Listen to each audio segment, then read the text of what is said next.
What's good, YouTubers and YouTubettes?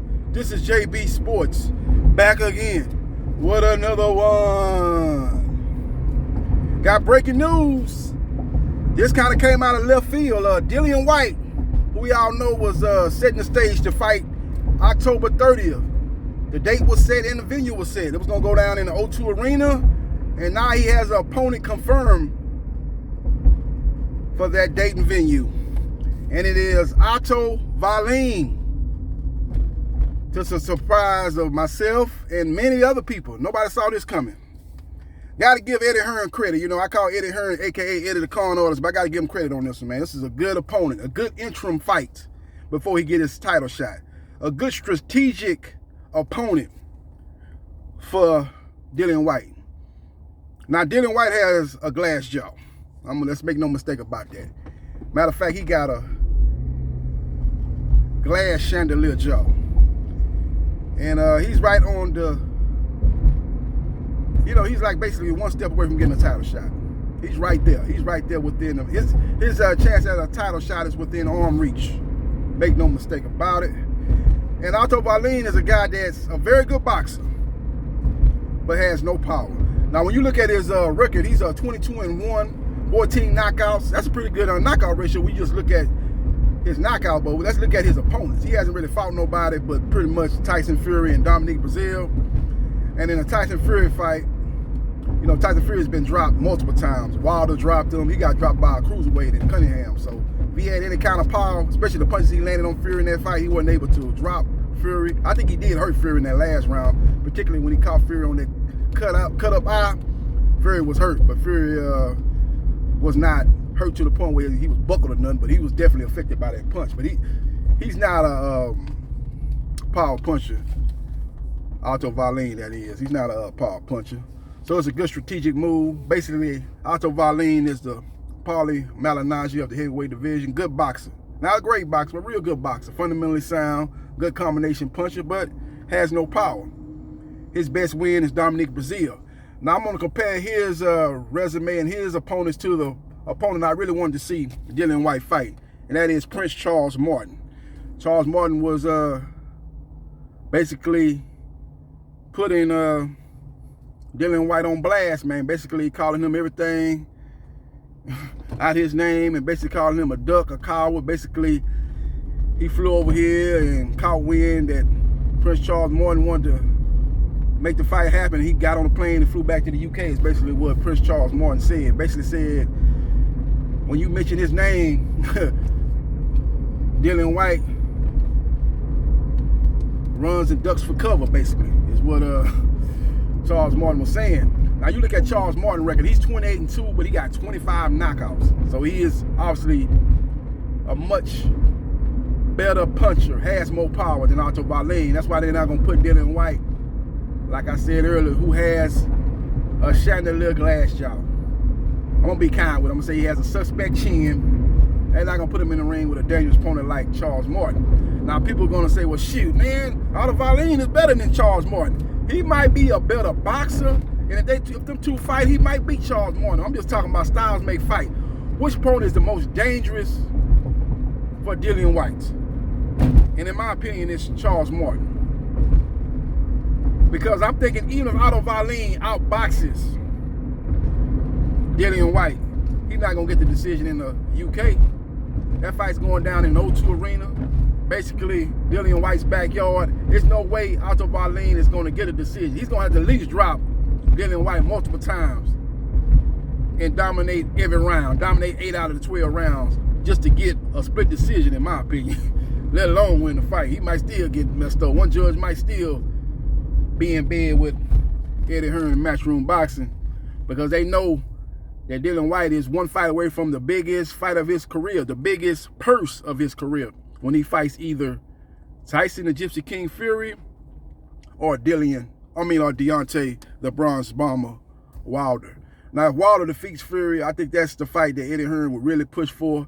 If Tyson Fury defeats Wilder, I think they try to make Fury Joshua for undisputed in the first quarter of 2022. They'll try to put that fight over there in Saudi Arabia. And because Saudi Arabia's got the deep pockets. I know a lot of people want that fight over to the UK, but they would have to be willing to take significantly less money for that fight to take place. You know, in a place like Wembley Stadium or something, whatever, Tottenham Spurs Stadium, whatever the other stadium is over there with the retractable roof. They would have to take significantly less money to stage that fight in any one of those two venues. So we will see what happens, and we will see what transpires. That's the breaking news, man. I gotta give Eddie Hearn credit for making this fight happen. This is a very credible opponent. You can't really knock the opponent, and it's a good strategic move, like I said earlier, of putting in there with Otto Wallin, like I said, who's not a puncher, but a very good boxer. But they know that he probably gonna need to knock out Dillian Whyte, like Alexander Povetkin did, in order to get his hand raised at the end of the day. Because if the fight is semi-competitive, I don't see him getting a decision over Otto, over Dillian Whyte in the UK. So we will see what happens, and we will see what transpires. Now, October 30th is the date. That's a very significant date. Is that the same date, the same month that Deontay Wilder takes on Tyson Fury? So, you know, they're trying to set the stage to get that winner of that fight, particularly if it's Wilder. Like I said, if it's Fury, maybe they might do that fight. But I'm thinking that they will try to push ahead. Unless the WBA, if the WBA comes to Joshua after he beats Usyk and say, hey man, you got to defend your belt against Trevor Bryan, or we're gonna strip you of your belt, then Eddie Hearn gonna make that fight. That's one thing about Eddie Hearn. He ain't gonna allow Anthony Joshua to get his belt taken from him. Because that's one of the things that he likes to talk about when he's talking about Anthony Joshua. Oh man, Joshua's got the IBO. He would throw the IBO in that little minor league belt. IBO, the WB. Oh, the WBA and IBF heavyweight champion. The man's got 4 belts. The man's got the best resume in the heavyweight division. You know, he likes to throw all those things out there when he does them videos, does those interviews talking about Anthony Joshua. And despite what he said, you know, when they was talking about him and Usyk fighting, they was negotiating, he was like, man, we're not going to let the section body organization dictate who we fight. We've been fighting all these mandatories back to back to back.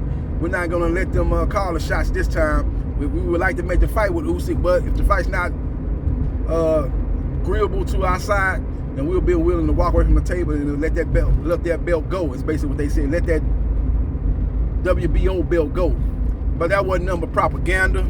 That wasn't nothing but smoke and mirrors by Eddie Hearn, man. He wasn't never gonna let that belt go like that. They're gonna fight Usyk. They know they're gonna have a rematch clause, even if Usyk pull off the upset where they get a meter rematch. So it was no way they was gonna there's no way they was gonna let that go. And I bet you even on the rematch clause, I bet you even in a rematch that Usyk still ain't gonna be their side. You remember the rematch clause he had with Andy Ruiz in the second fight, and he still made more money than Andy Ruiz in the second fight. So that's probably a similar deal that he got with Alexander Usyk. So we will see what happens, and we will see what transpires. But that's the breaking news. Dillian Whyte will take on, I guess we'll put up his interim WBC heavyweight title versus Otto Wallin. Now, Otto Wallin, last fight was against Dominic Breazeale. He put on a great performance against Breazeale. Outboxed him, boxed his ears off. Now, Breazeale came on in the last 3 rounds, but he pretty much lost probably the first 8 or 9 rounds. At least 8 of the first 9 rounds, he probably lost Dominic Breazeale, if not all 9 rounds. And Dominic Breazeale came strong at the last 3 rounds, the 10th, 11th, and the 12th, and he probably won all 3 of them last rounds, but it wasn't enough for him to get the decision, as Otto Wallin, in my opinion, won that fight in a dominating fashion. He won that fight by a wide margin, in my opinion. I had it maybe 9-3 or 10-2 for Otto Wallin in that particular matchup. And I thought he was, I don't know if he still is advised by Al Heyman, but this is a good thing in sport of boxing, man, if he is still advised by Al Heyman, man, because, you know, it's been hard for an Al Heyman fighter to get in the ring with an Eddie Hearn fighter. You know, let's go back to the Wilder-Joshua failed negotiation. It's hard for these 2 entities to get together and get a fight done. Now, we've seen in the recent days and recent months that the PBC and Top Rank have come together for 3 major fights. You got Wilder Fury 2, and then you got Wilder Fury 3 going on October 9th, and now we got Crawford Porter going on November 20th. So the PBC and Top Rank have come together to put together major fights. Hopefully that'll be the case in the future with Matchroom Boxing and Premier Boxing champions. So we will see what happens, and we're damn sure we'll see what transpires.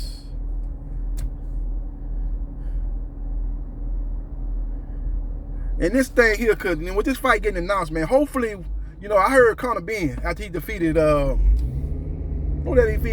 Granados. Granados fought a curious fight, man. He did a lot of moving around. He ain't never did that much moving around, but he said he wanted to change it up. He figured he wasn't gonna get the decision anyway, so he's gonna fight his way. Okay, fight your way. You took another L fighting your way. You know, ain't worried about the pleasing the crowd. You should have went to the old grimy style you had before. You could at least said if you got robbed that you beat him, and that would have still set the stage for you to get another fight. But with that performance, you gonna mess around there, end up like old boy from Cuba, Regendow. That's why Regendow, he probably ain't gonna never get put back on TV. He gonna put that boy on a non-televised bout in this next fight. They ain't gonna put that boy on TV no more. I ain't saying it's gonna happen to Adrian Granados. I'm being a little bit over dramatic. I'm just saying that when you fight that style where you're moving around, you're running, and you ain't no crowd pleasing fighting, you a B-side type of fighter. You ain't no draw, no way. You setting the stage to reduce your money in your next fight, and he don't want to be part of that scenario if he can help it. So, and he can help it actually. He chose to fight that way. So we will see what happens, and we will see what transpires. But Conor Benn, he called out Adrian Broner. He called out Adrian the Problem Broner. And when he called him out, I was like, whatever. That fight ain't happening. When the last time PBC and Matchroom Boxing came together for a fight, especially of that magnitude. And I kind of, you know, didn't really pay no attention. But with Otto Wallin, that's if he's still advised by Al Heyman, and Dillian Whyte coming together, and Eddie Hearn seemed like to be more willing to try to make these fights happen with PBC affiliated fighters. That gives me a little hope, a little ray of hope that maybe we can get a Conor Benn, Adrian the Problem Broner, or at the very least get a Conor Benn versus or Robert the Ghost Guerrero, or Conor Benn versus vicious Victor Ortiz. Lends me a little real hope. So we'll see what happens, and we'll see what transpires. But the end of 2021 is coming together, ladies and gentlemen, and I'm very happy about that, man. Looking forward to this fight. Dillian Whyte, you gotta give this guy credit, man. He can kind of just sit on the sideline and wait for his title shot, because he's in the prime position. Now, he's an interim champion. He's not the mandatory champion, so he doesn't know when he's going to be put in that position. I heard the other day that he's suing the WBC, so that's not going to help his cause as far as getting ultimately get a title shot here very quickly. That's probably going to push that back, if anything. So with that being said, he's not going to sit here and wait on the sideline or sit idly by. He's looking to fight the best opponents. Now, it has been mentioned that he was going to be fighting possibly Jermaine Franklin. I bet you they heard the backlash on that fight, so they moved on from that fight. Andy Ruiz Jr. is not available. He just had surgery on his leg or something, on his legs. I don't know if it's a knee. I think he had surgery. He's out probably to the first quarter of 2022. And then Prince Charles Martin, he's a little bit too dangerous opponent for Dillian Whyte to fight at this time right now, especially when he's right there on the brink of a WBC title shot. So we will see what happens, and we will see what transpires. Let me know your thoughts about this particular matchup. I like it. Good strategic move by Eddie Hearn. And who you like in this particular matchup between Dillian Whyte and Otto Wallin? I like Dillian Whyte mostly because I don't see Wallin getting a decision win, and his only way to win is to win by decision. He's not knocking out Dillian Whyte because he doesn't have that type of power. He's not showing that type of power, especially when he stepped up in competition. Let me know your thoughts, and hit the like button if you like the content of this video, and subscribe to JB Sports, the man, the myth, the legend, and I holla.